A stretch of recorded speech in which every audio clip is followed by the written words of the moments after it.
Il y a près de 5 ans, Édith Cresson, ancienne Premier ministre, a initié une école un peu particulière, l'école de la deuxième chance. Elle permet aux jeunes qui n'ont pas de diplôme ni de formation de se remettre dans les études pour décrocher un diplôme. Aujourd'hui, c'est un vrai succès. Anne-Marie Baillarger et Philippe Ritten. C'est la rentrée pour Guillaume. Il est arrivé lundi matin à l'école de la deuxième chance. Il a quitté le système scolaire sans formation et sans diplôme depuis plus d'1 an.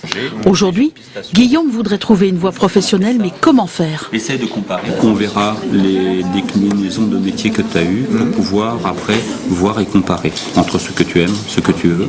Je suis dans le flou total justement, c'est pour ça que je suis venu dans cette école pour trouver un projet professionnel, parce que je ne sais absolument pas ce que je veux faire plus tard. Ici, rien n'est habituel. À l'école de la deuxième chance, la différence se ressent dès l'entrée. Les stagiaires ont entre 18 et 35 ans. Par groupe de 10, pendant quelques mois, les élèves suivent des cours individualisés avec pour chacun un projet professionnel. Sans diplôme, ils ont tous un point commun, la motivation. Leïla a décidé, elle veut être secrétaire d'accueil. La lettre de motivation, à la limite, elle est peut-être pas nécessaire. Par contre, le CV, oui, pour mener l'entretien, ils vont avoir besoin de ton CV. J'ai fait plusieurs stages en tant que chargée d'accueil. Et là, j'ai un rendez-vous pour un contrat d'apprentissage. Ces images datent de 2006, on y voit Cédric. Il fait partie de la première promotion. Pour lui, l'école de la deuxième chance est un vrai succès.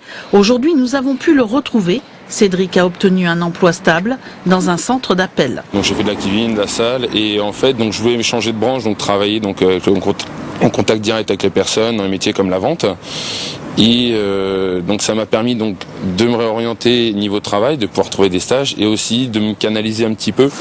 Installée depuis 4 ans et demi dans l'ancienne manufacture d'armes de Châtellerault, avec l'aide de 5 formateurs référents, l'école de la deuxième chance a accompagné 340 stagiaires. Aujourd'hui, la demande est croissante. On a aujourd'hui de plus en plus de candidatures et on a de plus en plus de candidatures spontanées.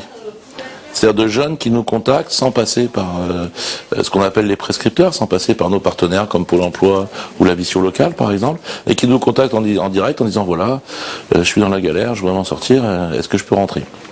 Une école de la deuxième chance par département, c'est le souhait du gouvernement. Il existe déjà 45 sites en France. 3 nouvelles implantations sont en ce moment à l'étude dans les autres départements de notre